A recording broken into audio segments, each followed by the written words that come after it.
Tonight on KQED Newsroom, we analyze the state of California's power grid after this week's intense heat wave and discuss how it will handle a warming climate. And we look at growing rates of suicide and how officials are addressing the problem in one of the most visited suicide locations in the world, the Golden Gate Bridge. Plus, we revisit one of our favorite sources of tranquility, Muir Woods, in this week's Something Beautiful. Coming to you from KQED headquarters in San Francisco this Friday, September 9th, 2022. Hello and welcome to KQED Newsroom. I'm Priya David Clemens. This week, California endured a record-breaking heat wave. Downtown Sacramento reached 116 degrees on Tuesday, the highest temperature there in 97 years. These rising temperatures have fueled concerns not only about fire danger, but about the condition of the state's power grid. The good news is we were able to avoid major power outages thanks to Californians conserving electricity. Joining us now to discuss what happened and what's to come is KQED's Transportation and Infrastructure Editor, Dan Brekke. Dan, thanks for joining us. Hey, thanks for having me. All right, so how close were we this week to blackouts? We were very, very close, according to the California Independent System Operator, which is the agency that runs our grid. And on Tuesday night, which was the tail end of a historically hot day with record temperatures, all-time record temperatures, right? The thermometer had never gotten so high in Santa Rosa and San Jose, for instance. So there was gigantic power demand, and it all came to a head after 4 o'clock. There was a flex alert in place for people to really start conserving seriously around 4 o'clock, and by 6 o'clock, things were not looking good. The Independent System Operator was running out of reserve power. And at that moment, about 10 minutes to 6, the governor's office, through the California Office of Emergency Services, sent out a text wireless emergency alert to 27 million Californians. And actually, there was a perceptible drop within minutes in demand. And that sort of pulled the whole grid back from the edge and the necessity of rotating power outages, or rolling blackouts, as they're called. So Californians really stepped up and said, okay, we're gonna do our part here. Help us understand the infrastructure right now in California when it comes to electricity at a very high level.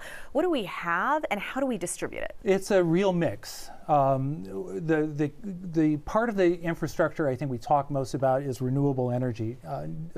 California has invested huge amounts of money and encouraged private industry to do the same in solar power and wind power.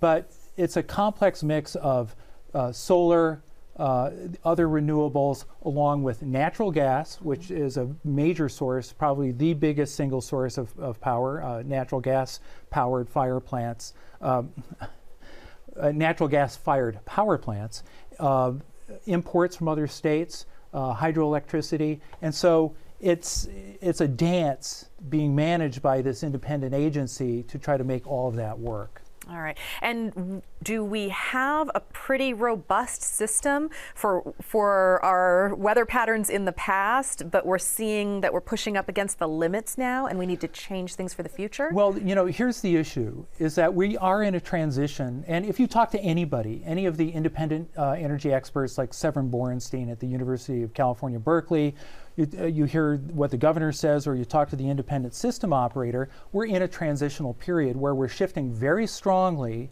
to these renewable sources, solar mainly, and also wind. And that builds in a very vulnerable time of day every time we have extreme heat. And that vulnerable time of day is late in the afternoon. At this time of year, the solar starts to go down at 4 o'clock. And because the sun's not out exactly, as much anymore, right? It's going down, and we have soaring energy demand at the same time at that point of the day. So it's really a question of, you know, the robustness of the system is trying to get through that time of day. And that's where these flex alerts, we're on our 10th straight day of flex alerts for conservation. That's where that comes in, where energy conservation is being strongly encouraged right at that point of the day. But what about storing some of that solar energy? That's always been a big issue, and the state has invested, and again, private industry has invested in major battery resources. So most of this is in the form of 4-hour batteries, they're called. And the capacity of that, the availability of that power is much, much higher than it was just a few years ago. So perhaps just 2 years ago, there was enough battery power to maybe power 175,000 homes in that 4 to 8 o'clock period. Now we're up to battery power for 3 million homes. And that played a crucial role in getting us through this week. Let's turn to another form of energy that many Californians have concerns about. This is nuclear power. So the Newsom administration has just decided to keep the Diablo Canyon power plant online, even though it was slated for closure, because of concerns that we might not have enough electricity otherwise. Is there a renewed interest in nuclear? Do you think that we will be seeing increased investment in nuclear power plants in the future? Well, I think there are a couple parts to this answer. One is that the state, because of this transition period we were just talking about toward renewables, realizes that it perhaps really needs the power that Diablo Canyon provides, even though that there are safety concerns. Remember, one of the concerns about this plant is it's very close to an earthquake fault that could generate a powerful earthquake. It's an old plant at this point, and nuclear plants do not have an indefinite shelf life. The other part of this is, what are we going to do for energy in a time of climate change when we need to get away from carbon? And nuclear could be an answer to that. So there's people who say the technology is safer than it used to be, and it's worth the gamble to go there. I don't think we're at the stage yet here in California where that kind of policy decision has been made. It's a very expensive proposition, but that's something that we're going to hear a lot about in the years to come. And that's being considered, just briefly, in Germany. It is being considered in Germany, which is a historically anti-nuclear population because of nuclear war concerns going back to the 1970s and 80s. All right. Dan Brekke, our transportation and infrastructure editor, thank you so much for being with us today. You're welcome. We're turning now to a subject often hidden in darkness: suicide. This topic may be difficult for some of you, and we want to encourage you to reach out to the Suicide Prevention Lifeline by calling or texting 988 if you would like help. Suicide rates in America have increased dramatically, growing by 30% over the last 2 decades. I'd like to take a moment to share that this subject is personal to me. I found myself very depressed for a time as a young woman in college, and I attempted suicide by taking pills. I was lucky to get help, and I recovered with support from family and friends. Today, I'm healthy and so glad that my attempt failed. My next guest this evening has also had a personal experience with depression and suicidal thoughts. Stacy Torres is a sociology professor from UCSF who recently wrote an op-ed entitled "No, I'm Not Fine, and Neither Are Millions of Americans" about the need for more funding for suicide prevention efforts. Stacy joins us now by Skype from New York, where she's traveling. Stacy, thank you for joining us. As I mentioned a moment ago, you struggled with suicidal thoughts for many years. Would you tell us about your experiences? Thank you so much. Yes, like you, when I was a young woman in college, I also struggled with feelings of hopelessness and depression and isolation. And eventually those feelings turned into ideas about suicide and how that might be an escape from the mental pain I was experiencing at the time. And how did you get help? How did you move through that time? Well, it was very difficult. I had a lot of family responsibilities following the death of my mother, and so I was caregiving for my 3 younger sisters, and I was a commuter student in college, and so I didn't really have a wide social circle. And so the person that I was able to confide in and really broke the skid for me was a dear college professor who had also had her own bouts with mental health issues when she was a younger woman. And had it not been for her intervention, I really don't know what would have happened, but I know that I was getting increasingly desperate, and she really provided instrumental support for me. Having that person to talk to can be so key. Your op-ed discusses how suicide is on the rise in America, especially through the pandemic. And in fact, this week we've been talking about the suicide of the CFO of Bed Bath & Beyond, who jumped to his death from his high-rise apartment in Manhattan last Friday. Could you lay out for us the reasons for the increase from your sociological perspective? Of course. So in my research, I focused on social isolation and the need for community connections among older adults who have some of the highest suicide rate. And so, of course, understandably, during the pandemic, becoming isolated has increased for many groups of people, younger people, older people, across the age spectrum. And so it's been extremely challenging to maintain social connections and reach out to people when you are feeling desperate. And during this time as well. So there's a surging need for mental health services, and there's also growing burnout among mental health workers and understaffing issues too. So that also creates this perfect storm where even if you feel comfortable in approaching someone for help may not always be so readily available. And it looks like from the numbers, older white men are the most likely group to commit suicide, but young people are another demographic with high suicide rates. I mean, in fact, we're talking about, for some groups of young people, it's the second leading cause of death after accidents. So tell us about the factors triggering suicide in these groups.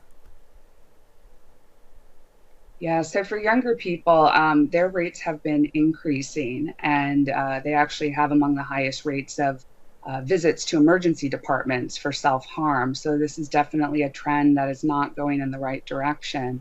And in terms of risk factors, so isolation is one, but within younger age groups, for instance, there are also disparities. And so people who identify as sexual and gender minorities have higher rates of self-harm and ideation and suicide rates. At least that's what some of the limited data so far are telling us. Alaska Native and American Indian racial and ethnic groups across the board also have higher rates.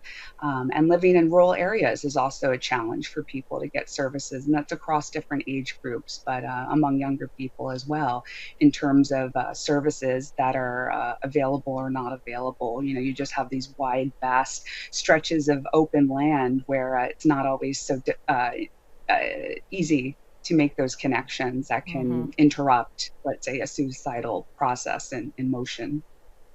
Yeah, and in the past, suicide has really been seen as a personal problem, one that families should be dealing with, but not necessarily something the government should get involved with. But that has definitely changed over the years, and there's more public money now going into prevention work. You argue that we definitely need even more public investment. Absolutely. So, mental health services have been chronically underfunded, and they are not covered to the same extent as a physical health problem. So that's definitely one huge challenge.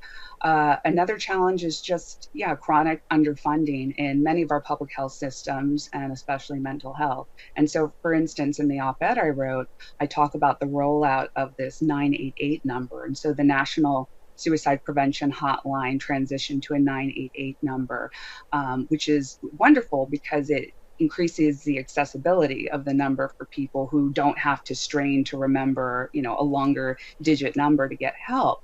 But the challenge is that they can't keep up with the calls. And in fact, there was a news report recently about Los Angeles call center, which is one of the nation's largest, if not the largest. And they have already a 50% increase in calls since the rollout of 988. But having the staff and then the aftercare services to meet the need is going to take more funding. This week and this month, there will be marches and rallies and people really working to build suicide awareness, prevention awareness. And I think it's important to note that research has shown that talking about suicide doesn't increase the risk of suicide, because for a long time there's been concern that talking about the problem could give people the idea and then do more harm than good. For what's coming up this month, would you tell us about the importance of highlighting this issue and bringing it to the forefront? Well, you're absolutely right. Talking about suicide, broaching this topic will not incite or compel somebody to die by suicide. In fact, it gives them an opportunity to get that intervening help that may prevent them from following through in terms of carrying out some of the ideas in their head and turning them into a plan. So I think sort of from one person who has experienced this kind of buildup of feelings in their past, talking to somebody right now who may be concerned about a family member, a friend, a child, a parent, etc. I know that these difficult discussions are difficult to have, but they are so important. And please do not fear that you are going to make the problem worse. You're only giving somebody an opportunity to talk about something that they may not have had so far. Stacy Torres with UCSF, thank you. Thank you. Let's talk now about the most significant destination for suicide in the world. Sadly, it's right here in our backyard. People come from around the nation. In fact, they travel from all over the world to end their lives at the Golden Gate Bridge. The first suicide is believed to have occurred at the bridge just weeks after it opened in 1937, when a World War I veteran leapt off the side. Since then, records indicate there have been more than 1,800 known suicides from the Golden Gate Bridge. In recent years, there have been about 2 to 3 suicides every month.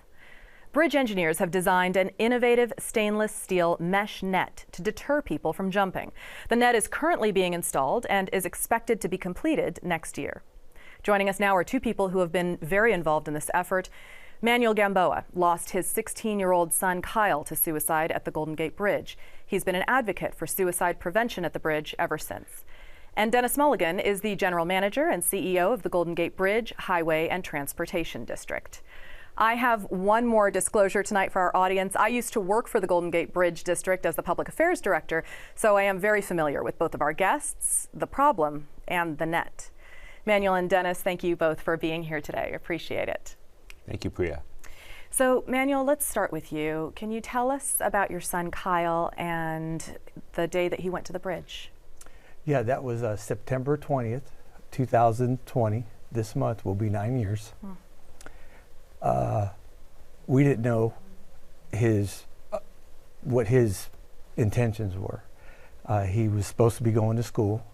Well, he ended up at the bridge, and the Highway Patrol marked it at lamppost 77 at 11:45 that he had jumped over the bridge rail at the Golden Gate Bridge rail and died. As far as that goes, we got message probably about a few hours later through Sacramento chaplains, and then they gave us information to talk to Marin County on our son passing away.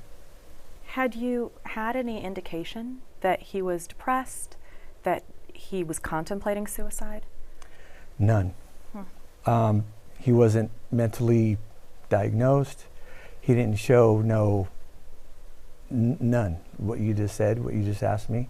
Matter of fact, he was an outgoing, happy teenager getting ready to graduate from high school. We were just a couple months into his senior year.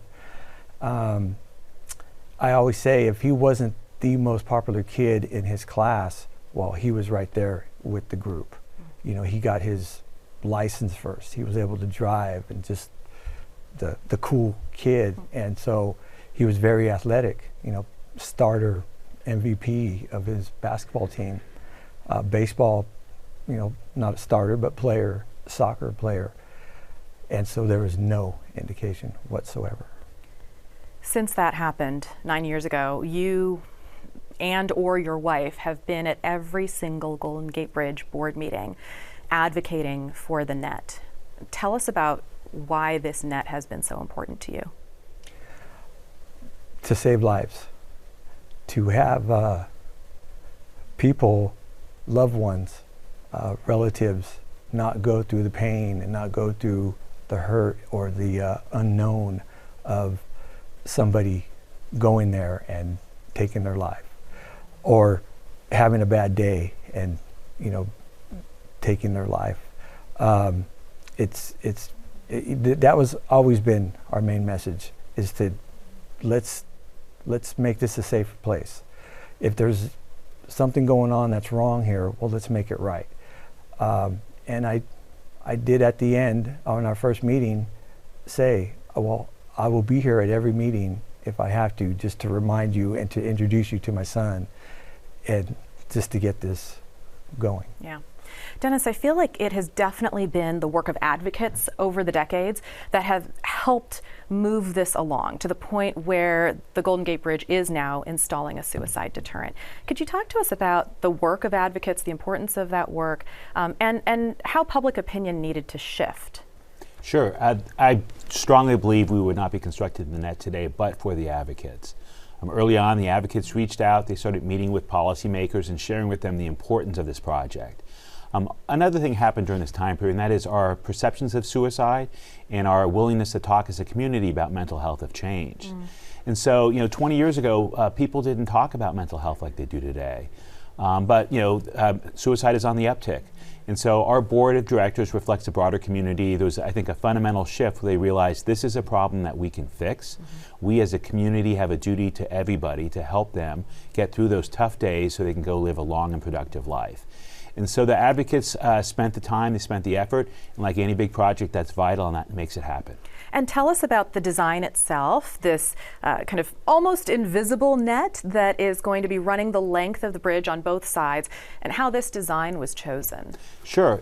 We had to do an environmental process, and this is California, so there's lots of environmental process. So we had lots of public outreach. We developed a whole suite of different alternatives, and we solicited public feedback on it. And we received lots of comments. And this is one of those topics where 50% of the comments were in favor of it, and 50% of them said, how dare you do this? Because the bridge is such an icon. Exactly. It's a landmark. How dare you tarnish my bridge? Everyone views this as their bridge. And so the net is a great solution. It is being located down about 20 feet below the sidewalk. It extends out about 23 feet, and it's marine grade stainless steel wire rope netting with border cables taut between support arms. And where nets have been erected, they've been almost 100% effective. Okay. Manuel, what do you think as you see this net being built? A great thing, a good thing. All the positive there is to say about this net.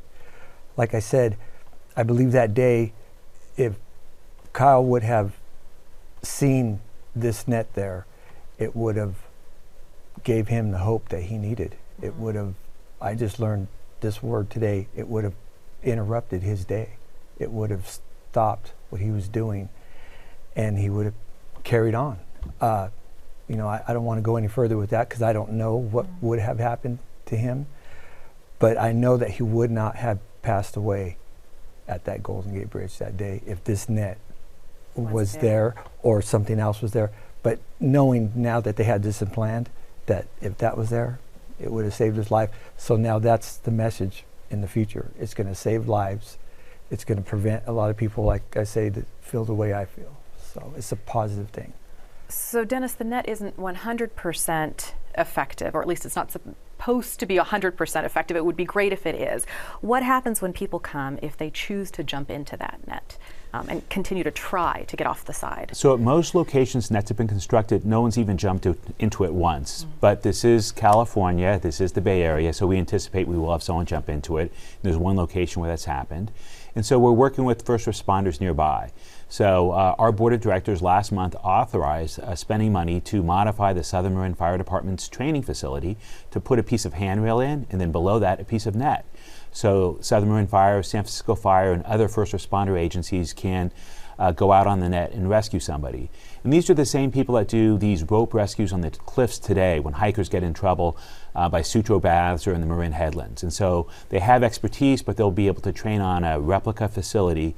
So if and when something happens, they'll be able to take care of that person. Okay. And the net is expected to be completed next year, 2023.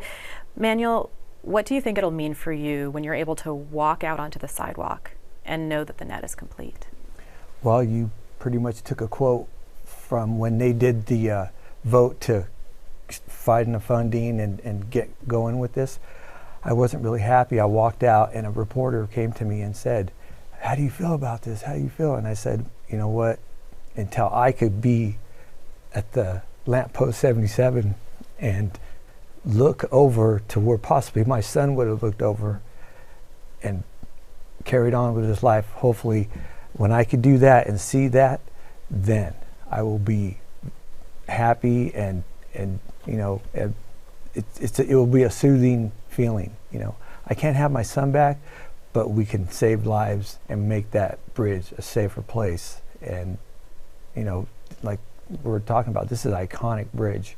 It's seen everywhere, and unfortunately, it's one of the major suicide destinations right now. And hopefully that will end. Manuel, I'm sorry for your loss. Thank you for your time and for sharing. Denis, thank you so much for coming in and for sharing what the Golden Gate Bridge District is doing about the problem of suicide there. I appreciate it. Thank you, Priya. Thank you. Tonight, we'd like to share with you one of our favorite Something Beautifuls. Take a walk with us through towering old-growth redwoods in Muir Woods. The national park, which is home to trees that are hundreds of feet tall and hundreds of years old, was named after California naturalist John Muir by President Theodore Roosevelt in 1908.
You know, I took a walk there this week, and not only is it a cathedral of peace, it is also blessedly cool on that forest floor. That's the end of our show for tonight. You can find KQED Newsroom online or on Twitter, or you can email us at knr@kqed.org. And you can reach me on social media at Priya D. Clemens. Thank you for joining us. We'll see you right back here next Friday night. Have a great weekend.